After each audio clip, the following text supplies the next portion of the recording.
Right now, though, it is my pleasure to welcome in my good friend Sam Fortier, Commanders beat reporter for the Washington Post, and the latest guest on the Train with the Best podcast. Sam, when you started your career, did you know that it would peak with the highlight of being on a fitness podcast with me? All right, Sam, do we got you now? Yeah, you got me now. For some reason, cut out. Maybe this is a suggestion. We've been talking too much lately. I feel like I've been talking to you more than my mom. Yeah, we have talked a lot. And to be honest, Sam, I was going to try to give you the day off. We reached out to the Post about this story, and they're like, well, Sam's available. And I was like, well, I mean, I always love talking to Sam, but I did talk to him for 40 minutes yesterday about a different story. But sure, we'll take Sam, and here you are. Well, I'm glad that I was an acceptable consolation. Hey, again, I was doing it for you. I don't want to abuse Sam Fortier's speaking time. And you also should call your mom more. All right, so That's the takeaway here. Yeah, definitely, obviously, at least for me. So we did have Sam on our training podcast yesterday to talk about some of the work he's doing in the sports science space. Really interesting listen if you want to check it out. But we have you on a much more serious topic, much more kind of straightforward topic today. You and a couple of your colleagues wrote about the Commanders' continued pursuit of at least having the RFK site as an option. So what's the latest news? How are they involved, and who are kind of the stakeholders here? Straightforward is not something I usually associate with RFK, but I will do my best to give some overview and some background. Basically, for those who don't know, RFK is owned by the federal government. It is leased to the city, and the city has a lease that runs through 2038. It restricts, the land usage to basically sports, recreation, entertainment, which is why if you drive by RFK now, you'll see like soccer fields and stuff, but you won't see retail or housing or anything like that. So basically what the Commanders went to Capitol Hill to try to do, and they lobbied the Senate and the House Natural Resources Committees, which would have jurisdiction over any changes that the Commanders or the city would try to make. Basically like, hey, can we either extend and amend the lease? That's option one, to basically give DC more clarity on what it could offer a potential new owner for the Commanders, including the mixed-use development that the Commanders have pursued in Maryland and Virginia. The other option is a thing called a land transfer. The land transfer would just give the land to DC, which has happened, obviously with some other parcels of federally government-owned land. Like there are a bunch of parks in the city and a bunch of things that go way back when to the city's founding and why it was owned by the federal government. But basically, two options: land transfer, lease extension amendment. The team is going to Capitol Hill, telling national politicians, hey, you should absolutely do this for DC, and ultimately they want to pave the way for the city to give it to them, to give part of it to them to build a new home.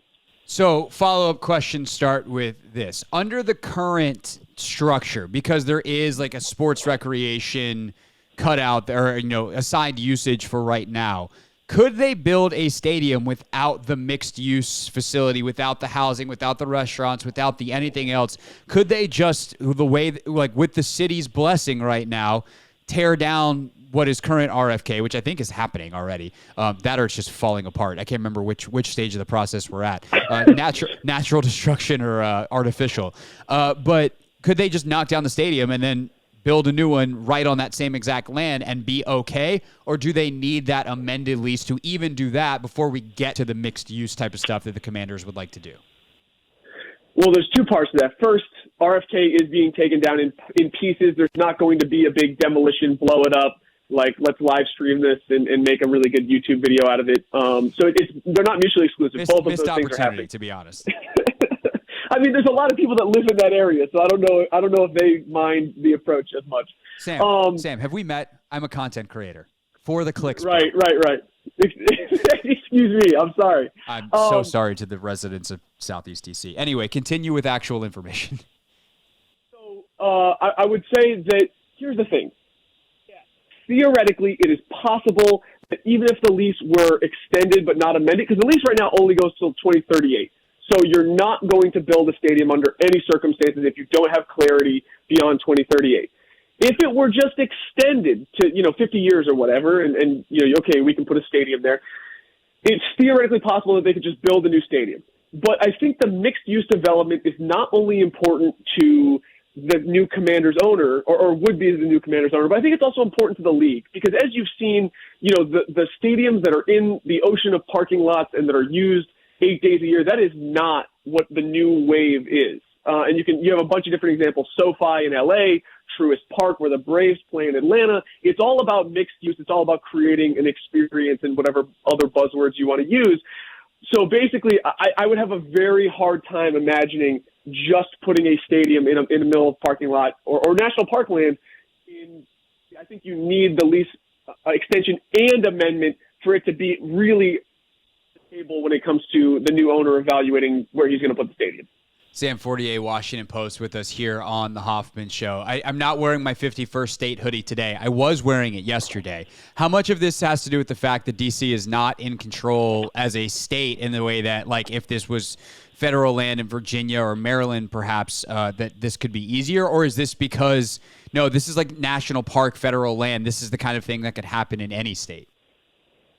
Well, I think it's sort of unique to D.C. in the sense that, like, D.C. was formerly totally owned by the federal government and has been trying to, claw back, its right to self-governance in terms of home rule. Like, I think that's always been a thing that's special for the city. But in terms of, like, federally owned land, there's a lot of states, out west, Idaho, Montana, where the federal government owns a significant portion of that land. And so that's going to be, like a friend of mine used to cover the Boise, Idaho City Council, and whenever they wanted to extend, because they're having huge population growth, if they wanted to extend something, they had to go sometimes to the federal government and say, hey, we need to change this zoning law, or we need to, can we make this not federally protected wildlife land, or things like that. So it is unique to the city, but it's also not in terms of this interplay here. So the answer is both. Yeah, no, that makes sense. Because, well, that gets to my next question, too, in reading your story, where the part that is definitely unique to D.C. is how divided, not like divided Republican, Democrat, or whatever other traditional divided government we're talking about, like just the divided power within the D.C. government. The mayor's office, Delegate Holmes Norton in Congress has a role to play in this. The city council has a play, and all of them like have their own pieces of power, but also kind of are powerless because of D.C. being D.C. So what are the stakeholders within D.C. before they even unite on a single front to go to Congress and lobby the federal government? Okay, so quick reminder, there are two ways for them to accomplish this, right? The land transfer or the lease extension and amendment. There are also two ways to accomplish those things. One is called normal order. Normal order is introducing a bill that basically says, hey, here is the version, here is the extension or the transfer that we want. And it would be, Eleanor Holmes Norton saying, okay, my jurisdiction really wants this. And the other option is what the team tried twice last year. They almost tried it 3 times. And it's basically saying, hey, we want to attach this as what's called a policy rider on a bigger piece of legislation. So last March, when Congress was trying to pass the federal spending package to say, okay, we're going to fund a million different things in the government, and you basically attach it like one person compared it to like a Christmas tree where you're hanging ornaments on it. And so that's what they tried to do with a land transfer. And then they did that again in December with another federal spending package. They almost did it on a COVID relief bill. So attaching as a policy rider is one option. Normal order is the second option. Normal order is not possible right now because Norton, who would have to introduce it because she's the congresswoman, she would have to introduce it into Congress, and the mayor and the council chairman cannot. She says the mayor and the council chairman have to agree on how the land would be used, and they do not agree, and they have not agreed for a really long time, like a year. And the mayor says, I want to bring the team back. It's the spiritual home of the team. We can do a bunch of different stuff on this land. We can put a stadium there. We can put affordable housing. We can put retail, all this stuff. And the council chairman has said a bunch of different reasons, including that he's opposed to that. He's opposed to the team coming back, tax breaks for billionaires, also the Dan Snyder, the investigations into him, including the House Oversight investigation of the workplace culture, which ended last December. He's still waiting on the Mary Jo White report about sexual harassment in the workplace. So he has just said, hey, I am not into that. And they have not been able to agree. So Eleanor Holmes Norton has not introduced that legislation. If Chairman Mendelson and Mayor Bowser can agree, she might be open to introducing it. But until that happens, the only option is doing the policy writer on a larger, unrelated legislation. Confusing. Does that make sense? Yeah, but it makes sense because I'm a giant political dork, and now I'm like, oh, cool. I didn't think for the show I'd have to follow the debt ceiling fight. I just thought I'd have to follow that as a citizen of the country who doesn't want us to default on our debt. Yeah, so it's like there's a lot going on here, and I think that like